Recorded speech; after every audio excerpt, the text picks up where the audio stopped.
신앙 고백 함께 하시겠습니다. 나는 전능하신 아버지 하나님 천지의 창조주를 믿습니다. 나는 그의 유일하신 아들 우리 주 예수 그리스도를 믿습니다.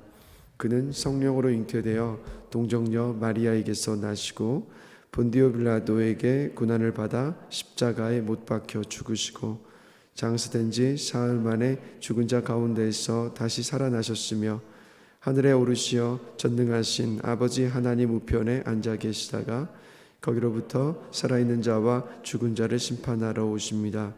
나는 성령을 믿으며 거룩한 공교회와 성도의 교제와 죄를 용서받는 것과 몸의 부활과 영생을 믿습니다. 아멘.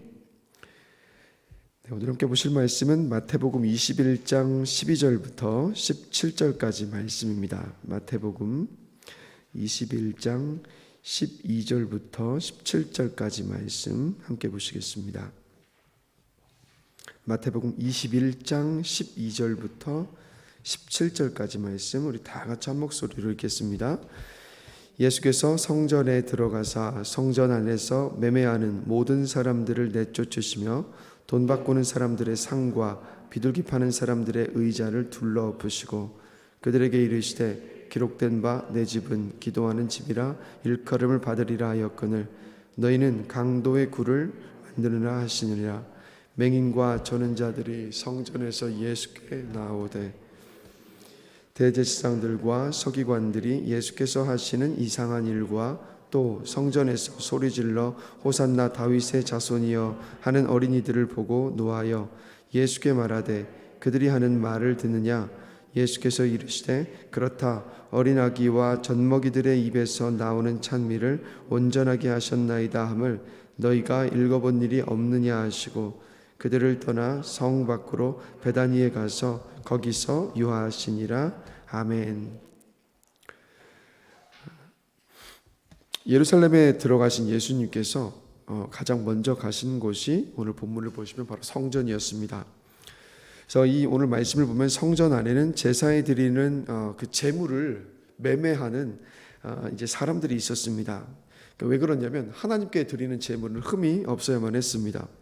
그래서 그 멀리에서 제사를 드리러 이 자기가 제물을 가지고 온 사람들이 있으면 제사장은 항상 그 제물에 흠이 있는지 없는지를 살펴보고 제사의 제물로 드릴 수 있는지 합격 불합격 여부를 판단을 내렸습니다.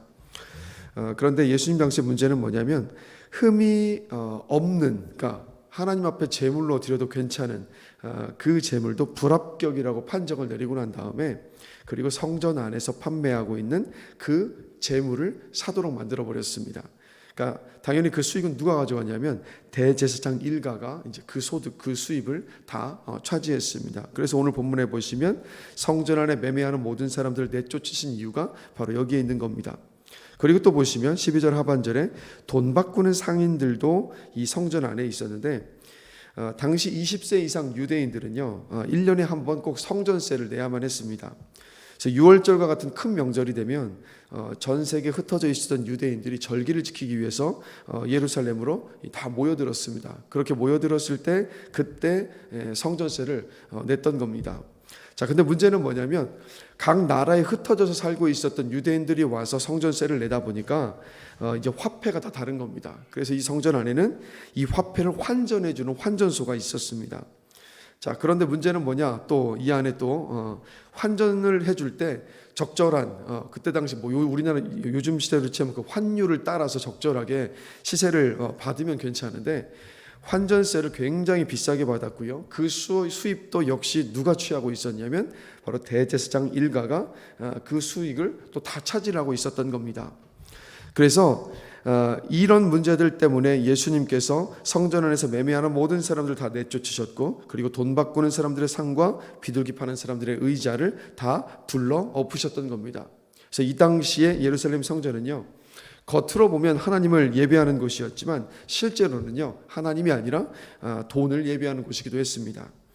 그리고 행위로는 하나님을 찬양하고 제물을 드리는 곳이었지만, 그러나 그곳에 와서 예배를 드리고 있었던, 또 예배를 인도하고 있었던 대제사장들과 제사장들은 바로 그 중심은요 하나님을 경외하고 사랑하는 마음이 전혀 없었습니다. 한마디로 이 예루살렘의 성전은요 껍데기만 남아 있었어요. 종교적인 어떤 행위에 껍데기만 남아 있었던 그런 성전이었습니다. 그래서 예수님이 하신 일은 뭐냐면 이 성전에 들어가셔서 그곳을 깨끗하게 하셨던 거예요. 그리고는 주님께서 13절에 보시면 이렇게 말씀을 하고 계십니다. 우리 다시 한번 한 목소리를 읽어보겠습니다. 그들에게 이르시되 기록된 바 내 집은 기도하는 집이라 일컬음을 받으리라 하였거늘 너희는 강도의 소굴을 만드는도다. 자, 여러분, 예수님이 이렇게 성전을 보통 이 사건을 가리켜서 성전 정화 사건이라고 이야기를 하는데, 예수님께서 성전에 한번 들어가셔서 이렇게 상을 다 엎으시고 매매하는 자들 내쫓으셨다고 해서요 단번에 이 성전이 정화가 되었을까요, 안 되었을까요? 여러분, 생각해 보면요 예수님이 때문에 한순간 아수라장이 되었을 겁니다. 그리고 어쩌면 그곳에 있었던 사람들 가운데는 찔림 있는 사람들도 분명히 있었을 겁니다. 그러나 여러분, 사람은요 그렇게 쉽게 변하지 않습니다. 조금만 생각을 해보면 이 예수님께서 정화를 한번 하셨다고 해서 이게 그대로 유지가 됐던 것이 아니라 분명히 다시 원래대로 돌아갔을 거라는 거예요. 자, 그러면 예수님께서 보이셨던 이 행위의 의미는 뭘까요? 그러면 이 의미는 뭐냐면 예수님께서 회복시키실 성전의 모습을요 미리 예수님께서 보여주고 계셨던 겁니다. 그래서 여러분, 예수님은요 어떤 일을 하셨습니까? 십자가로요 사람과 하나님 사이의 관계를 회복시키셨습니다. 그래서 사람이 하나님께 나아갈 수 있는 길을 바로 예수님께서 여러분 열어주신 겁니다. 그러면 사람이 하나님께 나가는 것이 뭐죠, 여러분? 뭘까요? 사람이 하나님께 나가는 게 뭘까요? 그런 표현 우리 많이 쓰지 않습니까? 성경 속에서도 은혜의 보좌 앞에 담대히 나아갈지니라, 나아가다라는 표현을 쓰는데, 사람이 하나님께 나아가는 게 뭐냐면 여러분 다른 게 아니라 바로 여러분 기도입니다. 사람이 하나님께 나아간다는 말은 바로 기도예요.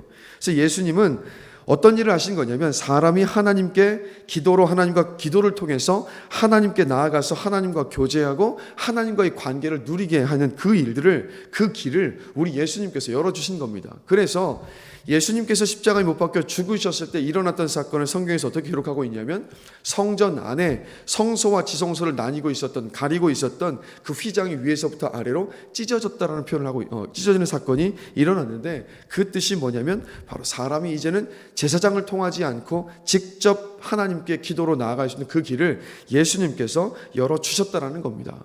그래서 여러분, 기도는요 그리스도인의 특권입니다. 특권이요. 하나님은 누구의 기도를 들으시냐면 구원받은 당신의 백성들, 자녀들의 기도만을 여러분 들으십니다. 그리고 여러분, 기도를 하면 우리가 어떻게 됩니까? 하나님의 뜻을 알게 되잖아요. 또 기도하면 기도를 통해서 하나님의 일하심을 경험할 수 있습니다.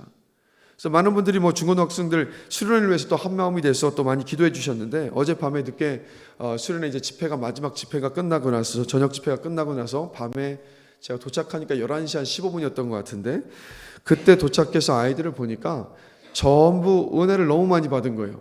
그래서 물어보니까 어떤 학생 그렇게 물어보더라고요. 혹시 겨울에도 이런 집회가 있느냐고, 겨울에도 수련회가 있느냐고 묻는 거예요. 그래서 왜 물어보니까 집회 시간이 너무 좋았대요.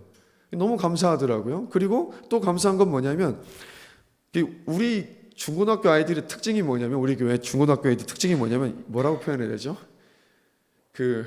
대면하고 서로 좀 모르는 척하고, 뭔가 얘네들이 학생부로 같이 있긴 하는데 진짜 하나인가 맞는가 헷갈리는 좀 약간 좀 미적지근한 어떤 그런 관계 속에서 있는데, 어제는 가보니까요, 애들이 너무 스스럼 없이 가까워져 있는 거예요. 그러니까 전도사님도 놀라는 게 뭐냐면, 이제는 아이들이 야 우리 내려가자라고 부를 필요도 없이 시간이 딱 되면 자기들끼리 다 몰려 내려와서 미리 준비하고 있고, 그렇게 하나가 되어 있는 모습을 봐요. 여러분, 이게 다 뭐겠습니까?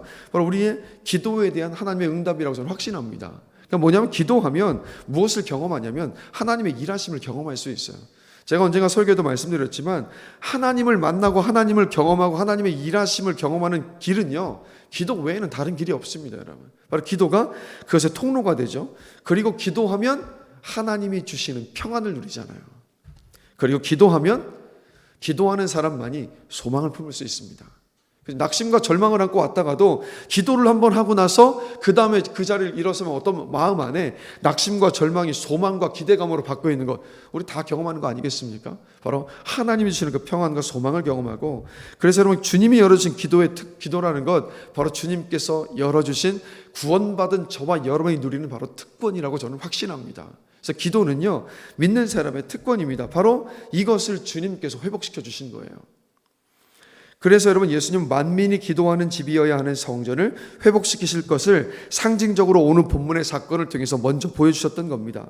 그런데 여러분, 정말 놀라운 것은 뭐냐면, 만민이 기도하는 집인 성전이 예루살렘이라는, 즉 그 물리적인 공간이 아니라 이제는 성령께서 거하시는 성전인 우리 각 사람, 즉 공간 안에 제약을 받지 않고요, 예수님께서 열어준 이 길이 놀라운 것이 뭐냐면, 우리가 어느 곳에 가든 어디에 있든 하나님께 직접 기도할 수 있는 그 길을 우리 예수님께서 열어주셨다는 겁니다. 만약에 주님께서 오시지 않으셨다면 여전히 만민이 기도하는 집은 예루살렘 성전이어야만 했고, 그것을 향하여서 또 그것을 바라보면서 기도했을 때만 하나님께서 응답해 주셨지만, 지금은 어떻습니까? 우리는 어느 곳 어느 자리에 있든 어떤 곳에 가든 어떤 상황에서든 주님께 직접 기도할 수 있다는 것.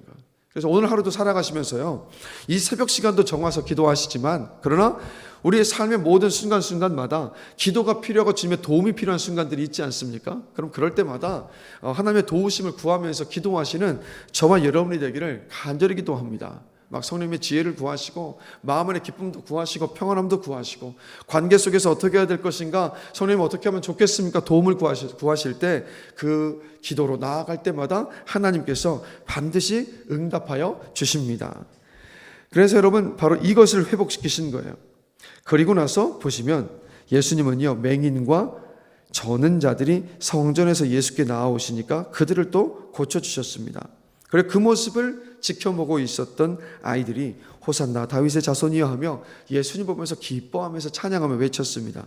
자, 그런데 이 모습을 지켜보고 있던 대제사장들과 서기관들은 어떤 반응을 보입니까? 자, 15절 함께 한 목소리를 읽어보겠습니다. 대제사장들과 서기관들이 예수께서 하시는 이상한 일과 또 성전에서 소리질러 호산나 다윗의 자손이여 하는 어린이들을 보고 노하여 화를 내고 있었어요. 분노하고 있었습니다. 왜 그랬습니까? 자신들의 치부가 드러났거든요. 성전 안에서 재물을 매매해서 사고 파는 그 수익, 그리고 환전세를 취했었던 그 수익, 그러니까 이 모든 것들을 뒤에서 조종하고 있었던 사람들이 바로 대제사장들과 그 무리들이었는데, 자신들의 치부가 드러났던 겁니다. 그리고 자신들이 받아 누리고 있었던 그 권위가 예수님으로 인하여서 흔들릴 것이 싫었기 때문에 이렇게 화를 내고 있었던 겁니다. 그래서 저는 이들의 모습을 보면서, 이 대제사장들의 모습을 보면서 여러분, 하나님이신 예수님께서 직접 말씀하시고 깨닫게 하셨음에도 자신들의 죄와 잘못을 깨닫지 못하고 있었던 이 대제사장들과 서기관들의 이 강팍함을 봅니다. 그래서 하나님이 직접 말씀하셔도 깨닫지 못하고 반응하지 못하고 자신의 잘못을 회개하지 못하는 이 모습이 어떻게 보면 여러분 참 놀랍지 않습니까? 그러니까 예수님은 하나님이신데 하나님이 바로 눈앞에 서 계셔서 그들의 잘못에 대한 부분들을 언급하시고 보여주시고 말씀하셨지만 그들의 마음은요 움직이지 않고 반응하지 않았다라는 것. 그래서 저는 이 모습을 보면서 여러분 우리가 받은 가장 큰 은혜가 뭔지 아십니까? 그 은혜는요 바로 내가 죄인이라는 것을 인정하는 은혜예요. 내가 죄인임을 인정하지 않고서는요 절대로 예수님의 십자가와 그 부활도 어떤 의미가 될 수가 없습니다. 죄인이라는 것을 인정한 사람만이 여러분 예수를 믿고 예수님을 영접할 수 있습니다. 죄인이라는 것을 인정한 사람만이 예수를 믿어서 죄 사함을 받는 그 은혜를 여러분 입을 수 있습니다. 죄인이라는 것을 인정하는 사람은요 하나님이 나를 얼마나 사랑하시는지를 깊이 깨달을 수 있어요. 어떻게 해요? 나 같은 사람을 용서하시기 위해서, 나 같은 사람을 구원하시기 위해서 하나뿐인 아들 예수 그리스도를 주셨다는 그 사실 때문에 우리는 나를 향한 하나님의 사랑을 바로 확인할 수 있습니다. 그래서 우리가 죄인임을 깨닫고 인정하고 회개할 수 있는 그 은혜를 먼저 입었기 때문에 우리가 지금 예수를 믿고 구원받아서 오늘도 이 자리에 와서 또 하나님께 말씀을 붙잡고 기도할 수 있는 줄로 저는 믿습니다. 한번 질문 드리고 싶은 것은 여러분 내가 죄인임을 고백할 수 있는 그 은혜를 입었다는 사실 때문에 감사하십니까? 여러분 우리는요 그리고 여러분 그것 때문에 우리가 늘 감사할 수 있게 되기를 원해요. 그리고 개구리 올챙이적 시절을 모른다는 속담처럼요 우리가 어떤 은혜를 입었는지 늘 기억할 수 있게 되기를 원합니다.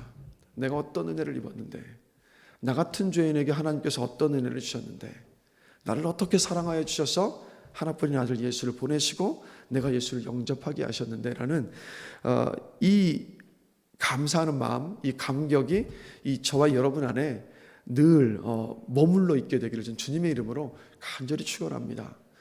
그러니까 주님이 라오디게아 교회 성도를 교회를 향해서 책망하셨잖아요. 너희들은 차지도 않고 뜨겁지도 않았다. 너희들이 어디에서 미끄러져서 첫사랑을 잃어버렸는가를 생각해 보라라고 주님께서 이 말씀을 하시는데 저는 이 라오디게아 교회를 향한 이 말씀을 볼 때마다 요즘 이 시대의 교회를 향한 주님의 말씀이지 않을까라는 생각을 지울 수가 없어요. 바라기는요 저와 여러분 모두가 다 차지도 않고 뜨겁지도 않은 게 아니라 주를 향한 그 사랑이 너무 막 불타올라서요 늘 불덩이 같은 저와 여러분이 되기를 간절히 기도합니다. 예배하러 나올 때마다 기쁨과 감격이 있고 순간순간마다 주님이 나를 얼마나 사랑하여 주셔서 구원해 주셨는가 그 구원의 기쁨과 감격이 머물러 있어서 누구를 만나든 내가 만나고 나를 구원하신 주님이 너무 좋아서 예수 믿으셔야 돼요. 하나님 믿으셔야 됩니다. 막 받은 은혜를 나눌 수 있는 그리고 어느 자리에서든 기도로 주님과 친밀하게 교제하면서 저와 여러분의 기도의 수준과 신앙의 수준이 저는 하박국 선지자와 같은 그 자리에까지 저는 가게 되길 원합니다. 외양간에 송아지가 없고 또 무화과나무에 소산물이 없다 할지라도 고백하잖아요. 나는 하나님으로 인하여 기뻐하며 감사합니다라고. 그러니까 저와 여러분의 신앙의 수준을 얕게 잡지 마시고 왜 저 중고등학교 때 그런 얘기를 많이 들었어요. 야 꿈은 크게 가져라.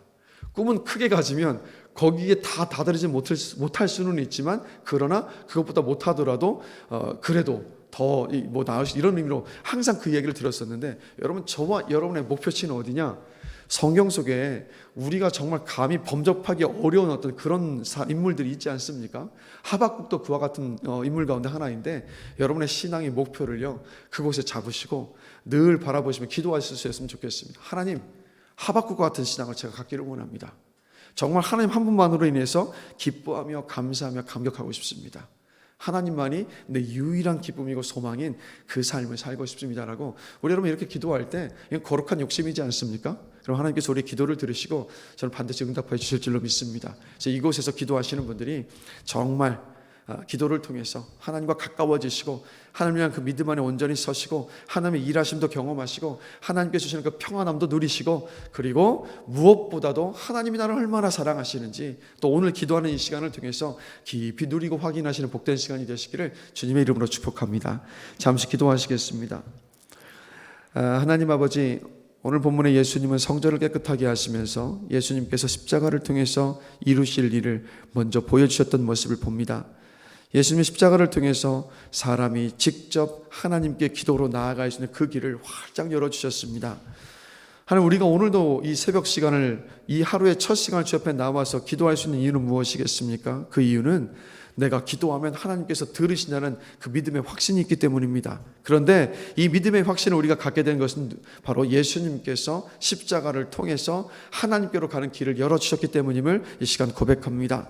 그래서 우리 모두가 기도를 해야만 하는 의무로서만 받아들이는 것이 아니라 기도는 구원받은 백성들의 특권임을 기억하면서 우리가 늘 기쁨으로 우리 앞에 모든 것들을 주 앞에 기도로 맡길 수 있는 우리가 되기를 원합니다. 특별히 이 시간 잠을 깨워서 하루의 첫 시간을 드리는 우리 사랑하는 모든 성도들에게 성령님 이 시간 함께하여 주셔서 흔들리는 마음으로 주 앞에 기도하는 것이 아니라 내 인생의 모든 것들을 정말 믿음을 가지고 주님 앞에 맡기며 기도할 수 있는 시간으로 인도하여 주시기를 원합니다. 그리고 이 시간이 정말 내 할 말만 다 쏟아내고 자리 툭툭 털고 일어나는 시간이 아니라 내 모든 소원들, 주님께 아뢰야 될 모든 것들을 다 쏟아놓지만 그러나 잠잠히 있으면서 또 주님께서 나에게 무엇이라 말씀하시는가, 그 말씀을 듣는 시간을 통해서 하나님과 깊은 교제를 누릴 수 있는 시간으로 하나님 축복하여 주시기를 원합니다. 그래서 기도할 때마다 주님의 음성 듣고 주님께서 주시는 기쁨 안에 있고 또 주님께서 주시는 그 소망을 누리며 또 기도의 응답을 통해서 하나님의 살아계심을 충만히 경험하는 우리 모든 성도들 될 수 있도록 주님 축복하여 주시옵소서. 이 기도하는 시간도 성령께서 주장하시고 이끌어 주시기를 원하며 감사합니다. 예수 그리스도의 이름으로 기도드렸습니다. 아멘. 하늘에 계신 우리 아버지, 아버지의 이름을 거룩하게 하시며 아버지의 나라가 오게 하시며 아버지의 뜻이 하늘에서와 같이 땅에서도 이루어지게 하소서. 오늘 우리에게 일용할 양식을 주시고 우리가 우리에게 잘못한 사람을 용서하여 준 것 같이 우리 죄를 용서하여 주시고 우리를 시험에 빠지지 않게 하시고 악에서 구하소서. 나라와 권능과 영광이 영원히 아버지의 것입니다. 아멘.